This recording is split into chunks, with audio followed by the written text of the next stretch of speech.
അധ്യായം 13. സാവൂൾ തിരസ്കൃതനാകുന്നു. രാജാവാകുമ്പോൾ സാവൂളിന് വയസ്സുണ്ടായിരുന്നു. അവൻ 2 വർഷം ഇസ്രായേലിനെ ഭരിച്ചു. സാവൂൾ ഇസ്രായേലിൽ നിന്ന് 3000 പേരെ തിരഞ്ഞെടുത്തു. 2000 പേർ അവനോടൊത്ത് മിക്മാഷിലും ബഥേൽ മലനാട്ടിലും നിന്നു. 1000 പേർ ജോനാഥനോടുകൂടെ ബെഞ്ചമിൻ്റെ ഗിബെയ ദേശത്തുമായിരുന്നു. ശേഷിച്ചവരെ അവരവരുടെ കൂടാരങ്ങളിലേക്ക് അയച്ചു. ഗേബായിലുള്ള ഫിലിസ്ത്യരുടെ കാവൽ സൈന്യത്തെ ജോനാഥൻ പരാജയപ്പെടുത്തി. ഫിലിസ്ത്യർ അതറിഞ്ഞ് ഹെബ്രായർ കേൾക്കട്ടെ എന്ന് പറഞ്ഞ് സാവൂൾ രാജമൊട്ടക്ക് കാഹളം മുഴക്കി. സാവൂൾ ഫിലിസ്ത്യരുടെ കാവൽഭടന്മാരെ പരാജയപ്പെടുത്തിയെന്നും ഫിലിസ്ത്യർ തങ്ങളെ വെറുക്കുന്നുവെന്നും ഇസ്രായേലിയർ അറിഞ്ഞു. അതിനാൽ അവർ ഗിൽഗാലിൽ സാവൂളിൻ്റെ അടുക്കൽ വന്നുകൂടി. ഫിലിസ്ത്യർ ഇസ്രായേലിനോട് യുദ്ധം ചെയ്യാൻ സൈന്യത്തെ ഒരുമിച്ച് കൂട്ടി.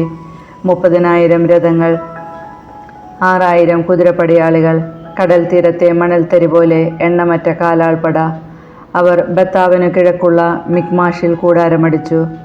അപകടസ്ഥിതിയിലാണെന്ന് മനസ്സിലായപ്പോൾ ഇസ്രായേലിയർ ഗുഹകളിലും മാളങ്ങളിലും പാറക്കെട്ടുകളിലും ശവകുടീരങ്ങളിലും കിണറുകളിലും ഒളിച്ചു. ചിലർ ജോർദാൻ നദി കടന്ന് ഗാദിലും ഗിലെയാദിലുമെത്തി. സാവൂൾ ഗിൽഗാലിൽ തന്നെ ഉണ്ടായിരുന്നു. അനുയായികളാകട്ടെ ഭയചകിതരുമായിരുന്നു. സാവൂൾ സാമുവേലിൻ്റെ നിർദ്ദേശമനുസരിച്ച് 7 ദിവസം അവനു വേണ്ടി കാത്തിരുന്നു. എന്നാൽ അവൻ ഗിൽഗാലിൽ വന്നില്ല. അതിനാൽ ജനം സാവൂളിനെ വിട്ടുപിരിയാൻ തുടങ്ങി. സാവൂൾ പറഞ്ഞു, ദഹനബലിക്കും സമാധാന ബലിക്കുമുള്ള വസ്തുക്കൾ എൻ്റെ അടുത്ത് കൊണ്ടുവരുവിൻ. എന്നിട്ട് അവൻ തന്നെ ദഹനബലി അർപ്പിച്ചു. ദഹനബലി അർപ്പിച്ചു കഴിഞ്ഞപ്പോൾ സാമുവേൽ വന്നെത്തി. അവനെ അഭിവാദനം ചെയ്ത് സ്വീകരിക്കാൻ സാവൂൾ പുറത്തേക്ക് ചെന്നു. നീ എന്താണ് ചെയ്തത്? സാമുവേൽ ചോദിച്ചു. സാവൂൾ പറഞ്ഞു, ജനങ്ങൾ എന്നെ വിട്ട് ചിതറിപ്പോകുന്നതും നിശ്ചിത ദിവസമായിട്ടും അങ്ങ് വരാതിരിക്കുന്നതും ഫിലിസ്ത്യർ മിക്മാഷിൽ ഒരുമിച്ച് കൂടുന്നതും ഞാൻ കണ്ടു. ഗിൽഗാലിൽ വെച്ച് ഫിലിസ്ത്യർ എന്നെ ആക്രമിക്കുന്നുവെന്നും കർത്താവിൻ്റെ സഹായം ഞാൻ അപേക്ഷിച്ചിട്ടില്ലല്ലോ എന്നും ഞാൻ ഓർത്തു. അതിനാൽ ദഹനബലി അർപ്പിക്കാൻ ഞാൻ നിർബന്ധിതനായി. സാമുവേൽ പറഞ്ഞു, നീ വിഡ്ഢിത്തമാണ് ചെയ്തത്. നിന്റെ ദൈവമായ കർത്താവിൻ്റെ കൽപ്പന നീ അനുസരിച്ചില്ല.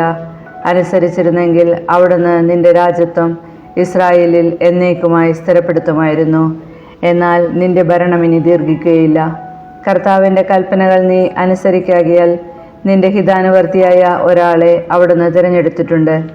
ജനത്തിന് രാജാവായിരിക്കാൻ അവിടുന്ന് അവനെ നിയോഗിച്ചു കഴിഞ്ഞു. സാമുവേൽ ഗിൽഗാലിൽ നിന്ന് ബെഞ്ചമിൻ്റെ ഗിബെയയിലേക്ക് പോയി.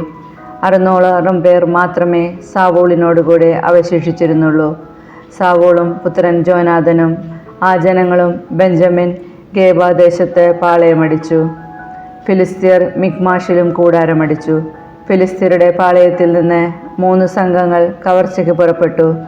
ഒരു സംഘം ഷൂവാൽ ദേശത്തെ ഓഫ്രയിലേക്ക് തിരിച്ചു, മറ്റൊന്ന് ബെത്ത് ഹൊറോനിലേക്കും, മൂന്നാമത്തേത് മരുഭൂമിക്ക് അഭിമുഖമായി കിടക്കുന്ന സെബോയിം താഴ്വരയ്ക്ക് മുകളിലുള്ള അതിർത്തിയിലേക്കും പോയി.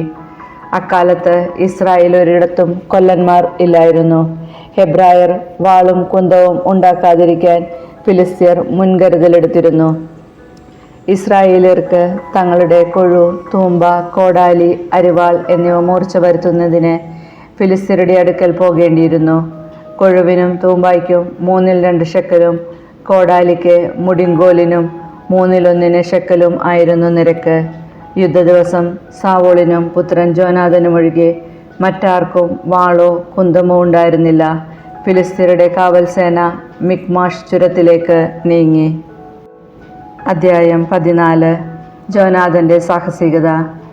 ഒരു ദിവസം സാവൂളിൻ്റെ പുത്രൻ ജോനാഥൻ ആയുധവാഹകനോട് പറഞ്ഞു, വരൂ, അക്കരെ ഫിലിസ്ത്യ സേനയുടെ പാളയം വരെ നമുക്കൊന്ന് പോകാം. എന്നാൽ ഇക്കാര്യം അവൻ പിതാവിനെ അറിയിച്ചില്ല.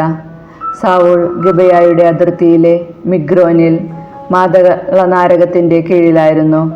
അവനോടുകൂടെ ഏകദേശം 600 പടയാളികളാണ് ഉണ്ടായിരുന്നത്. അഹീത്തൂബിൻ്റെ മകൻ അഹീയാണ് എഫോദ് ധരിച്ചിരുന്നത്. അഹീത്തൂബ് ഇക്കാബോദിൻ്റെ സഹോദരനും ഫിനെഹാസിൻ്റെ പുത്രനുമായിരുന്നു. ഷീലോയിൽ കർത്താവിൻ്റെ പുരോഹിതനായിരുന്ന ഏലിയുടെ പുത്രനാണ് ഫിനെഹാസ്. ജോനാഥൻ പോയ വിവരം ജനം അറിഞ്ഞിരുന്നില്ല. ജോനാഥൻ ഫിലിസ്ത്യ സൈന്യത്തിൻ്റെ നേരെ ചെല്ലാൻ നോക്കിയ വഴിയുടെ അപ്പുറവും ഇപ്പുറവും കടും തൂക്കായ ഓരോ പാറയുണ്ടായിരുന്നു. ഒന്ന് ബോസസ്, മറ്റേത് സേനെ. ഒന്ന് മിക്മാഷിന് അഭിമുഖമായി വടക്കുവശത്തും മറ്റേത് ഗേബയ്ക്ക് അഭിമുഖമായി തെക്കുവശത്തും ഉയർന്നു നിന്നിരുന്നു. ജോനാഥൻ ആയുധവാഹകനായ യുവാവിനോട് പറഞ്ഞു, വരുക, നമുക്ക് ഈ അപരിചിതരായ സൈന്യത്തിൻ്റെ നേരെ ചെല്ലാം. കർത്താവ് നമുക്ക് വേണ്ടി പ്രവർത്തിക്കാതിരിക്കുമോ? ആളേറിയാലും കുറഞ്ഞാലും കർത്താവിനെ രക്ഷിക്കാൻ തടസ്സമില്ലല്ലോ. ആയുധവാഹകൻ അവനോട് പറഞ്ഞു, അങ്ങയുടെ ഇഷ്ടം പോലെ. ഞാൻ അങ്ങയുടെ കൂടെ തന്നെയുണ്ട്. അങ്ങയുടെ ഇഷ്ടമാണ് എൻ്റേതും. ജോനാഥൻ പ്രതിവചിച്ചു, നമുക്ക് അവരുടെ നേരെ ചെന്ന് അവരുടെ മുൻപിൽ പ്രത്യക്ഷപ്പെടാം. ഞങ്ങൾ വരുവോളം അനങ്ങിപ്പോകരുതെന്ന് അവർ പറഞ്ഞാൽ മുൻപോട്ട് പോകാതെ നമുക്ക് അവിടെ തന്നെ നിൽക്കാം. കടന്നു വരുവിനെന്ന് പറഞ്ഞാൽ നമുക്ക് കയറി ചെല്ലാം. കർത്താവ് അവരെ നമ്മുടെ കയ്യിൽ ഏൽപ്പിച്ചിരിക്കുന്നു എന്നതിന് അതായിരിക്കും അടയാളം. അങ്ങനെ അവർ ഇരുവരും ഫിലിസ്തീയ സേനയുടെ മുൻപിൽ പ്രത്യക്ഷപ്പെട്ടു. ഇതാ, ഒളിച്ചിരുന്ന ഗുഹകളിൽ നിന്ന് ഹെബ്രായർ പുറത്തു വരുന്നു എന്ന് ഫിലിസ്തീയർ വിളിച്ചു പറഞ്ഞു. കാവൽ സൈന്യം ജോനാഥനെയും ആയുധവാഹകനെയും അഭിവാദനം ചെയ്തുകൊണ്ട് പറഞ്ഞു, ഇങ്ങോട്ട് കയറി വരുവിൻ, ഞങ്ങളൊരു കാര്യം കാണിച്ചു തരാം. ജോനാഥൻ ആയുധവാഹകനോട് പറഞ്ഞു, എൻ്റെ പിന്നാലെ വരിക, കർത്താവ് അവരെ ഇസ്രായേലിൻ്റെ കരങ്ങളിൽ ഏൽപ്പിച്ചിരിക്കുന്നു. ജോനാഥൻ ഇഴഞ്ഞ് മുകളിൽ കയറി, ആയുധവാഹകൻ പിന്നാലെയും. കാവൽ സൈന്യം ജോനാഥൻ്റെ മുൻപിൽ വീണു. ആയുധവാഹകനാട്ടെ ഓരോരുത്തരെയായി വധിച്ചു. ജോനാഥനും അവനും കൂടി നടത്തിയ ആ ആദ്യ സംഹാരത്തിൽ ഒരേക്കർ സ്ഥലത്തിനുള്ളിൽ 20 പേരെ വധിച്ചു. പാളയത്തിലും പോർക്കളത്തിലും ജനങ്ങൾക്കിടയിലും അമ്പരപ്പുളവായി. കാവൽ സൈന്യവും കവർച്ചക്കാരും നടുങ്ങി, ഭൂമി കുലുങ്ങി, അതിഭയങ്കരമായ സംഭ്രാന്തി പടർന്നു. പുരുഷാരം ചിന്നിച്ചിതറി ഓടുന്നത് ബെഞ്ചമിനിലെ ഗിബിയായിലുണ്ടായിരുന്ന സാവൂളിൻ്റെ കാവൽക്കാർ കണ്ടു. അപ്പോൾ സാവൂൾ തന്നോട് കൂടി ഉണ്ടായിരുന്ന ജനത്തോട് പറഞ്ഞു, നമ്മുടെ കൂട്ടത്തിൽ നിന്ന് പോയത് ആരെന്നറിയാൻ എണ്ണി നോക്കുവിൻ. അവർ നോക്കിയപ്പോൾ ജോനാഥനും ആയുധവാഹകനും അവിടെയില്ലായിരുന്നു. ദൈവത്തിൻ്റെ പേടകം ഇവിടെ കൊണ്ടുവരിക എന്ന് സാവൂൾ അഹിയായോട് പറഞ്ഞു. അക്കാലത്ത് ഇസ്രായേലരോടുകൂടിയായിരുന്നു ദൈവത്തിൻ്റെ പേടകം. സാവൂൾ പുരോഹിതനോട് സംസാരിച്ചു കൊണ്ട് നിൽക്കുമ്പോൾ ഫിലിസ്ത്യ പാളയത്തിലെ ബഹളം മേൽക്കുമേൽ വർദ്ധിച്ചു. കൈ പിൻവലിക്കുക എന്ന് സാവൂൾ പുരോഹിതനോട് പറഞ്ഞു. അനന്തരം സാവൂളും കൂടെയുണ്ടായിരുന്ന ജനവും അണിനിരന്ന് യുദ്ധസ്ഥലത്തേക്ക് ചെന്നു. ഫിലിസ്ത്യർ പരസ്പരം പടവെട്ടി നശിക്കുന്നതാണ് അവർ കണ്ടത്. നേരത്തെ ഫിലിസ്ത്യരോടുകൂടെ ആയിരുന്നവരും അവരുടെ പാളയത്തിൽ ചേർന്നവരുമായ ഹെബ്രായർ സാവൂളിനോടും ജോനാഥനോടും കൂടെ ഉണ്ടായിരുന്ന ഇസ്രായേലരുടെ പക്ഷം ചേർന്നു. എഫ്രായിം മലനാട്ടിൽ ഒളിച്ചിരുന്ന ഇസ്രായേലരും ഫിലിസ്ത്യർ തോറ്റോടിയെന്നറിഞ്ഞ് പക്ഷം ചേർന്ന് അവരെ പിന്തുടർന്നു. അങ്ങനെ കർത്താവ് അന്ന് ഇസ്രായേലിനെ രക്ഷിച്ചു. ബെത്താവിന് അപ്പുറം വരെ യുദ്ധം നടന്നു. ഇസ്രായേലർ അന്ന് അസ്വസ്ഥരായിരുന്നു. കാരണം ശത്രുക്കളോട് പ്രതികാരം ചെയ്യുവോളം സന്ധ്യയ്ക്ക് മുമ്പേ ഭക്ഷണം കഴിക്കുന്നവൻ ശപിക്കപ്പെട്ടവനാകട്ടെ എന്ന് സാവൂൾ പറയുകയും ജനങ്ങളെ കൊണ്ട് ശബ്ദം ചെയ്യിക്കുകയും ചെയ്തിരുന്നു. തന്മൂലം ആരും ഭക്ഷണം കഴിച്ചില്ല. ജനം ഈ കാട്ടുപ്രദേശത്തെത്തി. അവിടെ തേൻകട്ടകൾ നിലത്ത് വീണ് കിടപ്പുണ്ടായിരുന്നു. കാട്ടിൽ കടന്നപ്പോൾ തേനിറ്റ് വീഴുന്നത് അവർ കണ്ടു. എന്നാൽ ശബ്ദമോർത്ത് അവരാരും ഒരു തുള്ളി തേൻ പോലും കഴിച്ചില്ല. ജോനാഥനാകട്ടെ തൻ്റെ പിതാവ് ജനത്തെ കൊണ്ട് ശബ്ദം ചെയ്യിപ്പിച്ച വിവരം അറിഞ്ഞിരുന്നില്ല. അതിനാൽ അവൻ കയ്യിലുണ്ടായിരുന്ന വടിയുടെ അഗ്രം തേൻകട്ടയിൽ മുക്കി അത് ഭക്ഷിച്ചു. ഉടനെ അവൻ്റെ കണ്ണ് പ്രകാശിച്ചു. അപ്പോൾ ഒരുവൻ വന്നു പറഞ്ഞു, ഇന്ന് എന്തെങ്കിലും ഭക്ഷിക്കുന്നവൻ ശപിക്കപ്പെട്ടവനാകട്ടെ എന്ന് നിന്റെ പിതാവ് ജനത്തെ കൊണ്ട് ശബ്ദം ചെയ്യിച്ചിട്ടുണ്ട്. അവർ ക്ഷീണിച്ചു മരിക്കുന്നു. ജോനാഥൻ പ്രതിവചിച്ചു, എൻ്റെ പിതാവ് ഈ ദേശത്തെ കഷ്ടത്തിലാക്കിയിരിക്കുന്നു.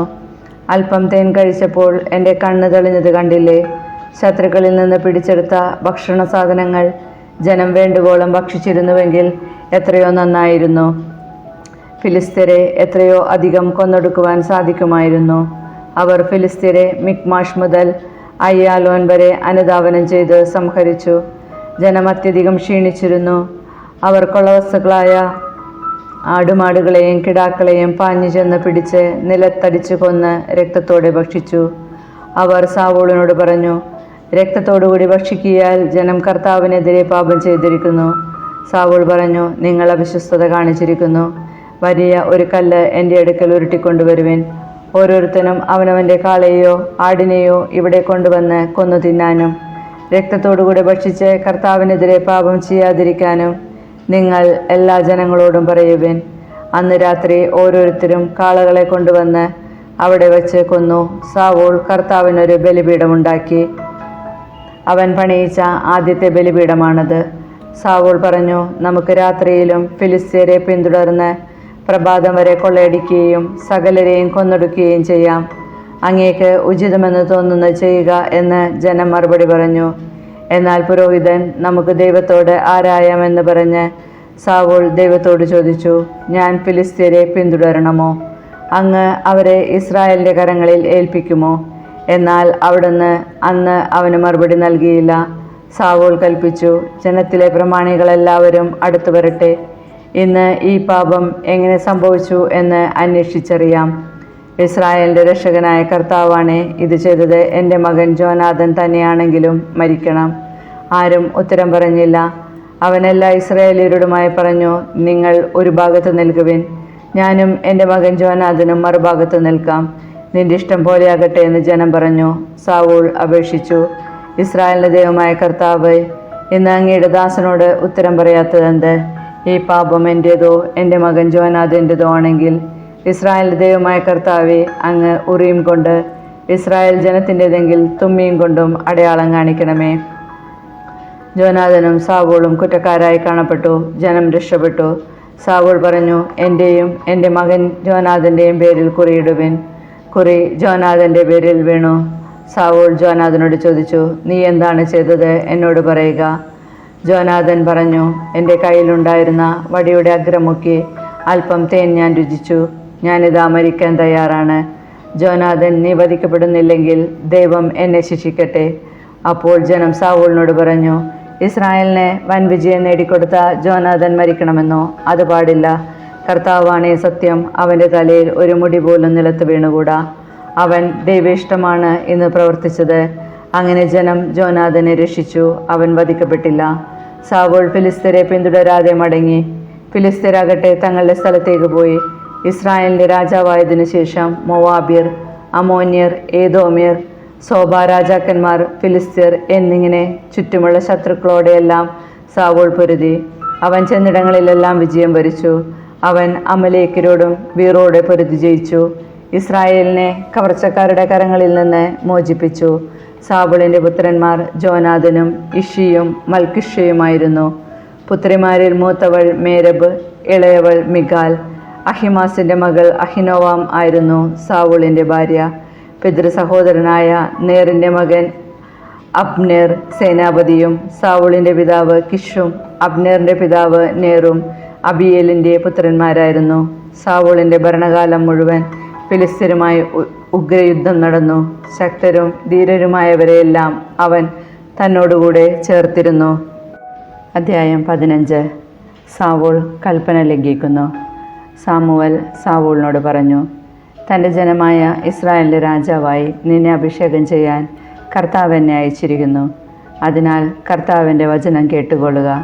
സൈന്യങ്ങളുടെ കർത്താവ് അരുളി ചെയ്യുന്നു, ഇസ്രായേലിയർ ഈജിപ്തിൽ നിന്ന് പോരുമ്പോൾ വഴിയിൽ വച്ച് അവരെ എതിർത്തതിന് ഞാൻ അമലേക്കരെ ശിക്ഷിക്കും. ആകയാൽ നീ പോയി അമലേക്കരെയെല്ലാം വധിക്കുകയും അവർക്കുള്ളതെല്ലാം നശിപ്പിക്കുകയും ചെയ്യുക. ആരും അവശേഷിക്കത്തക്ക വിധം സ്ത്രീ പുരുഷന്മാരെയും കുട്ടികളെയും ശിശുക്കളെയും ആടുമാടുകൾ, ഒട്ടകങ്ങൾ, കഴുതകൾ എന്നിവയെയും കൊന്നുകളയുക. സാവൂൾ ജനത്തെ വിളിച്ചുകൂട്ടി തെലായിമിൽ വെച്ച് അവരെ എണ്ണിത്തിട്ടപ്പെടുത്തി. 2,00,000 കാവൽ പടയാളികളും യൂദാഗോത്രക്കാരായ 10,000 പേരുമുണ്ടായിരുന്നു. അനന്തരം സാവൂൾ അമലേക്യരുടെ നഗരത്തിൽ ചെന്ന് ഒരു താഴ്വരയിൽ പതിയിരുന്നു. കേന്യരോട് അവൻ പറഞ്ഞു, ഞാൻ നിങ്ങളെ അമലേക്യരോടൊപ്പം നശിപ്പിക്കാതിരിക്കേണ്ടതിന് അവരുടെ ഇടയിൽ നിന്ന് മാറിപ്പോയിക്കൊള്ളുവിൻ. ഇസ്രായേൽ ഈജിപ്തിൽ നിന്ന് പോരുമ്പോൾ നിങ്ങൾ അവരോട് കാരുണ്യം കാണിച്ചല്ലോ. അങ്ങനെ കേന്യർ അമലേക്യരുടെ ഇടയിൽ നിന്ന് മാറി താമസിച്ചു. സാവൂൾ ഹവില മുതൽ ഈജിപ്തിന് കിഴക്ക് ഷൂർ വരെയുള്ള അമലേക്യരെയെല്ലാം സംഹരിച്ചു. അമലേക്യരുടെ രാജാവായ അഗാഗിനെ അവൻ ജീവനോടെ പിടിച്ചു. ജനത്തെ അപ്പാടെ വാളിനിരയാക്കി. എന്നാൽ സാവൂളും ജനവും അഗാഗിനെയും ആടുമാടുകൾ, തടിച്ച മൃഗങ്ങൾ, കുഞ്ഞാടുകൾ എന്നിവയിൽ ഏറ്റവും നല്ലവയെയും ഉത്തമമായവയൊക്കെയും നശിപ്പിക്കാതെ സൂക്ഷിച്ചു. നിന്ദ്യവും നിസ്സാരവുമായവയെ അവർ നശിപ്പിച്ചു. കർത്താവ് സാമുവേലിനോട് അരുളി ചെയ്തു, സാവൂളിനെ രാജാവാക്കിയതിൽ ഞാൻ ഖേദിക്കുന്നു. അവൻ എന്നിൽ നിന്ന് അകലുകയും എൻ്റെ കൽപ്പനകൾ നിറവേറ്റാതിരിക്കുകയും ചെയ്തിരിക്കുന്നു. സാമുവേൽ കോപാകുലനായി രാത്രി മുഴുവൻ കർത്താവിനോട് കരഞ്ഞപേക്ഷിച്ചു. സാവൂളിനെ പ്രഭാതത്തിനു മുൻപേ കാണാൻ സാമുവേൽ നേരത്തെ എഴുന്നേറ്റു. എന്നാൽ സാവൂൾ കാർമലിലെത്തി തൻ്റെ തന്നെ വിജയസ്തംഭം നാട്ടിയിട്ട് ഗിൽഗാലിലേക്ക് മടങ്ങിപ്പോയെന്ന് സാമുവേലിന് അറിവ് കിട്ടി. അവൻ സാവൂളിൻ്റെ അടുത്തെത്തി. സാവൂൾ പറഞ്ഞു, അങ്ങ് കർത്താവിനാൽ അനുഗ്രഹീതനാകട്ടെ. ഞാൻ കർത്താവിൻ്റെ കൽപ്പന നിറവേറ്റിയിരിക്കുന്നു. സാമുവേൽ ചോദിച്ചു, എൻ്റെ കാതുകളിൽ മുഴങ്ങുന്ന ആടുകളുടെ നിലവിളിയും കാളകളുടെ മുക്രയിടലും എന്താണ് അർത്ഥമാക്കുന്നത്? സാവൂൾ പ്രതിവചിച്ചു, ജനം അമലേക്യരിൽ നിന്ന് കൊണ്ടുവന്നതാണവ. നിന്റെ ദൈവമായ കർത്താവിനെ ബലിയർപ്പിക്കാൻ അവർ ആടുകളും കാളകളിലും നിന്ന് നല്ലത് സൂക്ഷിച്ചു. ശേഷിച്ചവയെ ഞങ്ങൾ നശിപ്പിച്ചു കളഞ്ഞു. നിർത്ത്, സാമുവേൽ പറഞ്ഞു. കർത്താവ് ഈ രാത്രിയിൽ എന്നോട് പറഞ്ഞതെന്തെന്ന് ഞാൻ അറിയിക്കാം. പറഞ്ഞാലും. സാവൂൾ പ്രതിവചിച്ചു. സാമുവേൽ ചോദിച്ചു, സ്വന്തം ദൃഷ്ടിയിൽ നിസ്സാരനെങ്കിലും ഇസ്രായേൽ ഗോത്രങ്ങളുടെ നേതാവല്ലേ നീ? ഇസ്രായേലിൻ്റെ രാജാവായി കർത്താവ് നിന്നെ അഭിഷേകം ചെയ്തു. പിന്നീട് കർത്താവ് ഒരു ദൗത്യമേൽപ്പിച്ചുകൊണ്ട് പോയി പാപികളായ അമലേക്യരെയെല്ലാം നശിപ്പിക്കുക. അവർ നശിക്കുന്നതുവരെ അവരോട് പോരാടുക എന്ന് നിന്നോട് പറഞ്ഞു. എന്തുകൊണ്ടാണ് നീ കർത്താവിനെ അനുസരിക്കാതിരുന്നത്? കവർച്ച വസ്തുക്കളുടെ മേൽ ചാടി വീണ് കർത്താവിന് അനിഷ്ടമായത് ചെയ്തതെന്തിനാണ്? സാവൂൾ പറഞ്ഞു, ഞാൻ കർത്താവിൻ്റെ വാക്കനുസരിച്ചു. കർത്താവ് എന്നെ ഏൽപ്പിച്ച ദൗത്യം ഞാൻ നിറവേറ്റി. അമലേക്യ രാജാവായ അഗാഗിനെ ഞാൻ പിടിച്ചുകൊണ്ടുവന്നു. അമലേക്യരെയെല്ലാം നശിപ്പിച്ചു. എന്നാൽ നശിപ്പിക്കപ്പെടേണ്ട കൊള്ളവസ്തുക്കളിൽ ഏറ്റവും നല്ല ആടുമാടുകളെ നിന്റെ ദൈവമായ കർത്താവിന് ബലിയർപ്പിക്കാൻ ജനം ഗിൽഗാലിൽ കൊണ്ടുവന്നു. സാമുവേൽ പറഞ്ഞു, തൻ്റെ കൽപ്പന അനുസരിക്കുന്നതോ ദഹനബലികളും മറ്റു ബലികളും അർപ്പിക്കുന്നതോ കർത്താവിന് പ്രീതികരം. അനുസരണം ബലിയേക്കാൾ ശ്രേഷ്ഠം, മുട്ടാടുകളുടെ മേധസ്സിനേക്കാൾ ഉത്കൃഷ്ടം. മാത്സര്യം മന്ത്രവാദം പോലെ പാപമാണ്, മർക്കടമുഷ്ടി വിഗ്രഹ ആരാധന പോലെയും. കർത്താവിൻ്റെ വചനം നീ തിരസ്കരിച്ചതിനാൽ അവിടുന്ന് രാജത്വത്തിൽ നിന്ന് നിന്നെയും തിരസ്കരിച്ചിരിക്കുന്നു. സാവൂൾ പറഞ്ഞു, ഞാൻ പാപം ചെയ്തു പോയി. ജനത്തെ ഭയപ്പെട്ട് അവരുടെ വാക്ക് ഞാൻ അനുസരിച്ചു. കർത്താവിൻ്റെ കൽപ്പനകളെയും അങ്ങയുടെ വാക്കുകളെയും ലംഘിച്ച് ഞാൻ തെറ്റു ചെയ്തു. അതിനാൽ എൻ്റെ പാപം ക്ഷമിക്കണമെന്നും കർത്താവിനെ ആരാധിക്കുന്നതിന് അങ്ങ് എന്നോടുകൂടെ വരണമെന്നും ഇപ്പോൾ ഞാൻ അപേക്ഷിക്കുന്നു. സാമുവേൽ പറഞ്ഞു, ഞാൻ നിന്നോടത്ത് വരില്ല. നീ കർത്താവിൻ്റെ വചനം തിരസ്കരിച്ചതിനാൽ ഇസ്രായേലിൻ്റെ രാജാവായിരിക്കുന്നതിൽ നിന്ന് നിന്നെയും അവിടുന്ന് തിരസ്കരിച്ചിരിക്കുന്നു. സാമുവേൽ മടങ്ങിപ്പോവാൻ തിരിഞ്ഞപ്പോൾ സാവൂൾ അവൻ്റെ മേലങ്കിയുടെ വിളുമ്പിൽ പിടിച്ചു നിർത്തി. അത് കീറിപ്പോയി. സാമുവേൽ പറഞ്ഞു, ഇന്ന് കർത്താവ് ഇസ്രായേലിൻ്റെ രാജ്യത്വം നിന്നിൽ നിന്ന് വേർപെടുത്തി നിന്നേക്കാൾ ഉത്തമനായ ഒരു അയൽക്കാരന് കൊടുത്തിരിക്കുന്നു. ഇസ്രായേലിൻ്റെ മഹത്വമായവൻ കള്ളം പറയുകയോ അനുദപിക്കുകയോ ഇല്ല. അനുദപിക്കാൻ അവിടുന്ന് മനുഷ്യനല്ലല്ലോ. സാവൂൾ പറഞ്ഞു, ഞാൻ പാപം ചെയ്തു പോയി. എങ്കിലും ഇപ്പോൾ ജനപ്രമാണികളുടെയും ഇസ്രായേലിയരുടെയും മുൻപിൽ എന്നെ ബഹുമാനിച്ച് അങ്ങയുടെ ദൈവമായ കർത്താവിനെ ആരാധിക്കാൻ എന്നോടത്ത് വരണമേ. സാമുവേൽ അവനോടുകൂടെ പോയി. സാവൂൾ കർത്താവിനെ ആരാധിച്ചു. അനന്തരം സാമുവേൽ കൽപ്പിച്ചു, അമലേക്യരുടെ രാജാവായ അഗാഗിനെ ഇവിടെ എൻ്റെ അടുക്കൽ കൊണ്ടുവരിക. അഗാഗ് സന്തുഷ്ടനായി അവൻ്റെ അടുക്കൽ വന്നു. മരണം ഒഴിഞ്ഞുപോയല്ലോ എന്നാശ്വസിച്ചു. സാമുവേൽ പറഞ്ഞു, നിന്റെ വാൾ സ്ത്രീകളെ സന്താനരഹിതയാക്കിയതുപോലെ നിന്റെ അമ്മയും സന്താനരഹിതയാകട്ടെ. അനന്തരം സാമുവേൽ ഗിൽഗാലിൽ കർത്താവിൻ്റെ മുൻപിൽ വെച്ച് അഗാഗിനെ തുണ്ടം തുണ്ടമാക്കി. പിന്നീട് അവൻ റാമായിലേക്ക് പോയി, സാവൂൾ ഗിബയായിലുള്ള തൻ്റെ വീട്ടിലേക്കും. സാമുവേൽ പിന്നീട് ഒരിക്കലും സാവൂളിനെ കണ്ടില്ല. അവനെ ഓർത്ത് സാമുവേൽ ദുഃഖിച്ചു. സാവൂളിനെ ഇസ്രായേലിൻ്റെ രാജാവാക്കിയതിൽ കർത്താവ് ഖേദിച്ചു. അധ്യായം 16. ദാവീദിൻ്റെ അഭിഷേകം. കർത്താവ് സാമുവേലിനോട് പറഞ്ഞു, ഇസ്രായേലിൻ്റെ രാജത്വത്തിൽ നിന്ന് സാവൂളിനെ ഞാൻ തള്ളിക്കളഞ്ഞിരിക്കുന്നു. അവനെ ഓർത്ത് നീ എത്ര നാൾ വിലപിക്കും? കുഴലിൽ തൈലം നിറച്ച് പുറപ്പെടുക. ഞാൻ നിന്നെ ബത്ലഹേംകാരനായ ജസ്സയുടെ അടുത്തേക്ക് അയക്കും. അവൻ്റെ ഒരു മകനെ ഞാൻ രാജാവായി നിശ്ചയിച്ചിരിക്കുന്നു. സാമുവേൽ ചോദിച്ചു, ഞാൻ എങ്ങനെ പോകും? സാവൂൾ ഇത് കേട്ടാൽ എന്നെ കൊന്നുകളയും. കർത്താവ് പറഞ്ഞു, ഒരു പശുക്കിടാവിനെ കൂടെ കൊണ്ടുപോവുക. കർത്താവിന് ബലിയർപ്പിക്കാൻ വന്നിരിക്കുകയാണെന്ന് പറയുക. ജസ്സയെയും ബലിയർപ്പണത്തിന് ക്ഷണിക്കുക. നീ എന്താണ് ചെയ്യേണ്ടതെന്ന് ഞാൻ കാണിച്ചു തരാം. ഞാൻ പറയുന്നവനെ എനിക്കായി നീ അഭിഷേകം ചെയ്യണം. കർത്താവ് കൽപ്പിച്ചതുപോലെ സാമുവേൽ പ്രവർത്തിച്ചു. അവൻ ബത്ലഹേമിലെത്തി. നഗരത്തിലെ ശ്രേഷ്ഠന്മാർ ഭയപരവശരായി അവനെ കാണാൻ വന്നു. അവർ ചോദിച്ചു, അങ്ങയുടെ വരവ് ശുഭസൂചകമോ? അതെ, അവൻ പറഞ്ഞു, ഞാൻ കർത്താവിന് ബലിയർപ്പിക്കാൻ വന്നിരിക്കുന്നു. നിങ്ങളെ തന്നെ ശുദ്ധീകരിച്ച് ബലിയർപ്പണത്തിന് എന്നോടൊത്ത് വരുവിൻ. അനന്തരം അവൻ ജസ്സയെയും പുത്രന്മാരെയും ശുദ്ധീകരിച്ച് ബലിയർപ്പണത്തിന് ക്ഷണിച്ചു. അവൻ വന്നപ്പോൾ സാമുവേൽ ഏലിയാബിനെ ശ്രദ്ധിച്ചു. കർത്താവിൻ്റെ അഭിഷിക്തനാണ് മുൻപിൽ നിൽക്കുന്നതെന്ന് അവന് തോന്നി. എന്നാൽ കർത്താവ് സാമുവേലിനോട് കൽപ്പിച്ചു, അവൻ്റെ ആകാരവടിവോ ഉയരമോ നോക്കണ്ട. അവനെ ഞാൻ തിരസ്കരിച്ചതാണ്. മനുഷ്യൻ കാണുന്നതല്ല കർത്താവ് കാണുന്നത്. മനുഷ്യൻ ബാഹ്യരൂപത്തിൽ ശ്രദ്ധിക്കുന്നു, കർത്താവാകട്ടെ ഹൃദയഭാവത്തിലും. ജസ്സെ അബിനാദാബിനെ സാമുവേലിൻ്റെ മുൻപിൽ വരുത്തി. അവനെയും കർത്താവ് തിരഞ്ഞെടുത്തില്ല എന്ന് സാമുവേൽ പറഞ്ഞു. പിന്നെ ജസ്സെ ഷമ്മായെ വരുത്തി. കർത്താവ് തിരഞ്ഞെടുത്തവനല്ല ഇവനുമെന്ന് അവൻ പറഞ്ഞു. ജസ്സെ തൻ്റെ 7 പുത്രന്മാരെ സാമുവേലിൻ്റെ മുൻപിൽ കൊണ്ടുവന്നു.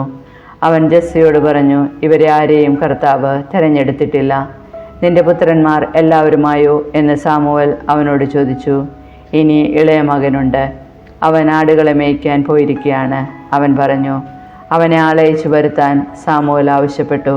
അവൻ വന്നിട്ടേ ഞങ്ങൾ ഭക്ഷണം കഴിക്കുകയുള്ളൂ എന്നും പറഞ്ഞു. ജസ്സെ അവനെ ആളയച്ചു വരുത്തി. പവിഴ നിറവും മനോഹര നയനങ്ങളുമുള്ള അവൻ സുന്ദരനായിരുന്നു. കർത്താവ് കൽപ്പിച്ചു, എഴുന്നേറ്റ് അവനെ അഭിഷേകം ചെയ്യുക. തിരഞ്ഞെടുക്കപ്പെട്ടവൻ അവൻ തന്നെ. സാമുവേൽ അവനെ സഹോദരന്മാരുടെ മുൻപിൽ വെച്ച് കുഴലിലെ തൈലം കൊണ്ട് അഭിഷേകം ചെയ്തു.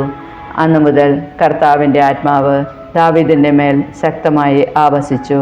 സാമുവേൽ റാമായിലേക്ക് പോയി. ദാവീദ് സാവൂളിനോടൊന്നിച്ച്. കർത്താവിൻ്റെ ആത്മാവ് സാവൂളിനെ വിട്ടുപോയി. അവിടെ നയിച്ച ഒരു ദുരാത്മാവ് അവനെ പീഡിപ്പിച്ചു. സാവൂളിൻ്റെ ഭൃത്യന്മാർ അവനോട് പറഞ്ഞു, ദൈവം അയച്ച ഒരു ദുരാത്മാവ് അങ്ങയെ പീഡിപ്പിക്കുന്നു. ആകയാൽ കിന്നരം വായനയിൽ നിപുണനായ ഒരുവനെ അന്വേഷിക്കാൻ അങ്ങ് അടിയങ്ങൾക്ക് കൽപ്പന തരണം. ദുരാത്മാവ് അങ്ങയിൽ ആവസിക്കുമ്പോൾ അവൻ കിന്നരം വായിച്ച് അങ്ങേക്ക് ആശ്വാസം നൽകും. കിന്നര വായനയിൽ നിപുണനായ ഒരുവനെ തേടിപ്പിടിക്കാൻ സാവൂൾ ഭൃത്യന്മാരോട് കൽപ്പിച്ചു. ബത്ലഹേംകാരനായ ജസ്സയുടെ ഒരു മകനെ ഞാൻ കണ്ടിട്ടുണ്ട് എന്ന് ഭൃത്യരിൽ ഒരുവൻ പറഞ്ഞു. അവൻ കിന്നര വായനയിൽ നിപുണനും പരാക്രമിയായ യോദ്ധാവും വാക്ചാതുര്യമുള്ളവനും കോമളനുമാണ്. കർത്താവ് അവനോടുകൂടെയുണ്ട്. സാവൂൾ ജസ്സയുടെ അടുത്ത് ദൂതന്മാരെ വിട്ട്, ആട്ടിടയനായ നിന്റെ മകൻ ദാവീദിനെ എൻ്റെ അടുക്കൽ അയക്കുക എന്നറിയിച്ചു. ജസ്സെ ഒരു കഴുതയുടെ പുറത്ത് കുറെ അപ്പം, ഒരു പാത്രം വീഞ്ഞ്, ഒരാട്ടിൻകുട്ടി എന്നിവ കയറ്റി തൻ്റെ മകൻ ദാവീദിന് വശം സാവൂളിന് കൊടുത്തയച്ചു. ദാവീദ് സാവൂളിൻ്റെ അടുക്കലെത്തി സേവനം ആരംഭിച്ചു. സാവൂളിന് അവനെ വളരെയധികം ഇഷ്ടപ്പെട്ടു. ദാവീദ് അവൻ്റെ ആയുധവാഹകനായി തീർന്നു. സാവൂൾ ജസ്സിൻ്റെ അടുക്കൽ ആളയച്ച്, ദാവീദിനെ എനിക്കിഷ്ടപ്പെട്ടു, അവനിവിടെ നിൽക്കട്ടെ എന്നറിയിച്ചു. ദൈവമായ ദുരാത്മാവ് സാവൂളിൽ പ്രവേശിക്കുമ്പോഴൊക്കെ ദാവീദ് കിന്നരം വായിക്കും. അതുവഴി അവന് ആശ്വാസവും സുഖവും ലഭിക്കുകയും ദുരാത്മാവ് അവനെ വിട്ടുമാറുകയും ചെയ്തിരുന്നു.